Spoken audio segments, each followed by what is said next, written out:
মশলার বাক্সের আরেকটি ভিডিওতে আপনাদের সকলকে জানাই স্বাগত। তো আজকে আমি একটা নিরামিষ পটলের রেসিপি শেয়ার করব, যেটা গোবিন্দভোগ চাল দিয়ে করতে হবে। সবাই চাল পটলও বলে, আমি আবার ওর নতুন নাম দিয়েছি গোবিন্দ পটল। তো প্রথমে আমি একটুখানি এখানে হলুদ ছিটিয়ে নিলাম আলু আর পটলের মধ্যে। আমি এখানে আলু আর পটল খুব কমই নিয়েছি, কারণ আমি এখানে দুজনের জন্য করব। নিশ্চয়ই আপনাদের বাড়িতে দুজন না, অনেকের বাড়িতেই 4 জন আছে 5 জন, আপনারা পরিমাণ মতো নিয়ে নেবেন। এগুলোকে একটু মাখিয়ে নিই।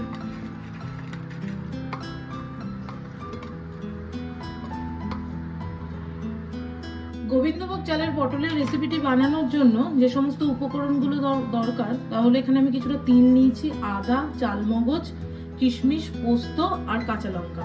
আপনারা চাইলে এখানে কাজু বাদামও ইউজ করতে পারেন বা নাও করতে পারেন, কিন্তু দিলে হয়তো একটু টেস্টটা ভালো হবে।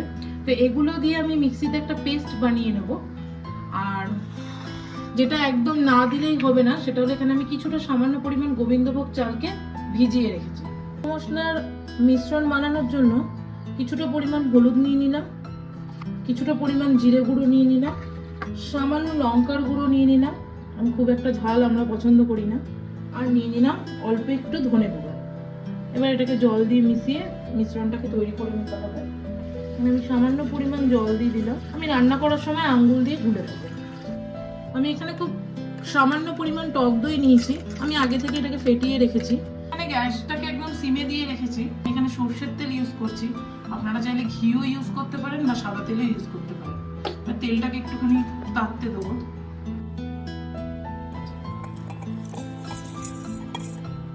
আমি এখানে লো ফ্লেমে তেলটাকে তাতিয়ে নিয়েছি। হাই ফ্লেম করলে কিন্তু কড়াইটাও পুড়ে যেতে পারে, সেই জন্য লো ফ্লেমে থাকাই ভালো। এবার আস্তে আস্তে আমি পটলগুলোকে ছেড়ে দিচ্ছি ভাজার জন্য। আমি এখানে পটলগুলোকে আগে ভেজে নিই, তারপর আলুগুলোকে ভাজবো। আমি লো ফ্লেমেই কিন্তু পুরোটা ভাজবো, হাই ফ্লেম করবো না। প্রায় 10 মিনিট মতো লাগবে ভাজবো। একটু আগে নেড়ে নিই, তারপর আবার ঢেকে দেবো।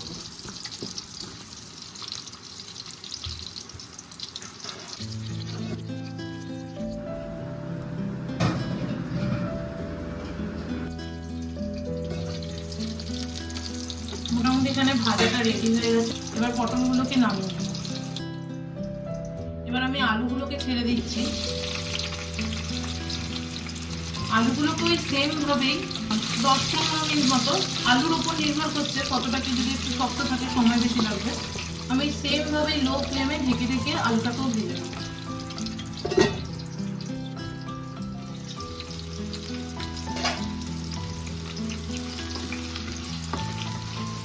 আলুগুলো এখানে মোটামুটি ভাজা হয়ে গেছে।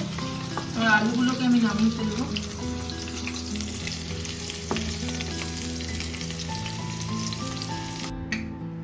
থেকে ভিজিয়ে রাখা গোবিন্দভোগ চালগুলোকে ভিজে নিতে হবে।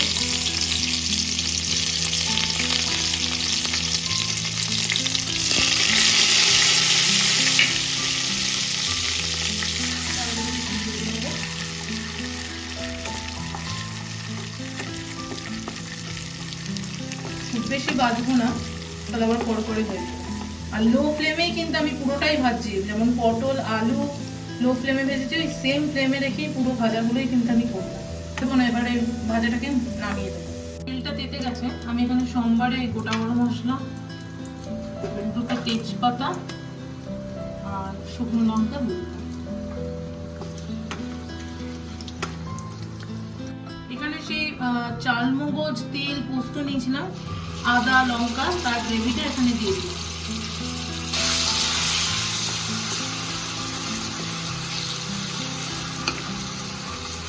এইটা প্রায় মিনিট 10 মতো এইভাবে নেড়ে নেড়ে কষাতে হবে, যতক্ষণ না তেল ছাড়বে।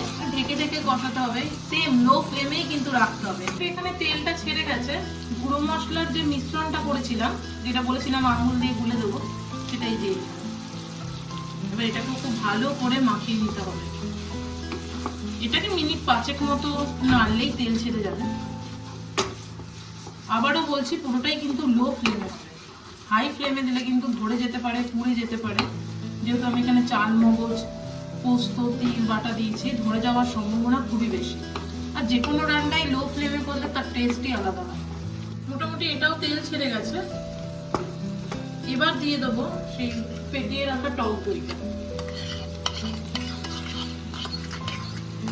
এবার এটাকে খুব ভালো করে মেশাতে হবে।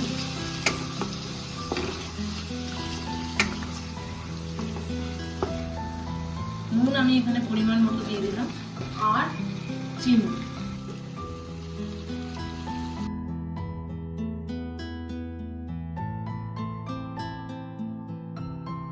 এবার এই পটল, আলু আর চালগুলোকে দিয়ে দিতে হবে।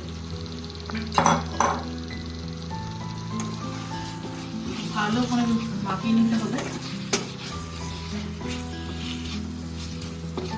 এবার আমি সেই মশলা ধোয়া জলটা দিয়ে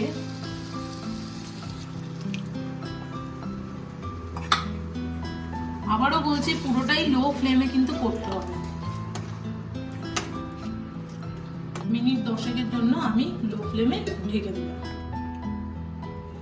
রান্নাটা আমার রেডি। এখানে একটুখানি স্বাদ বাড়ানোর জন্য একটুখানি 1 চামচ মতো ঘি ছড়িয়ে দিলাম, সামান্য গরম মশলার গুঁড়ো।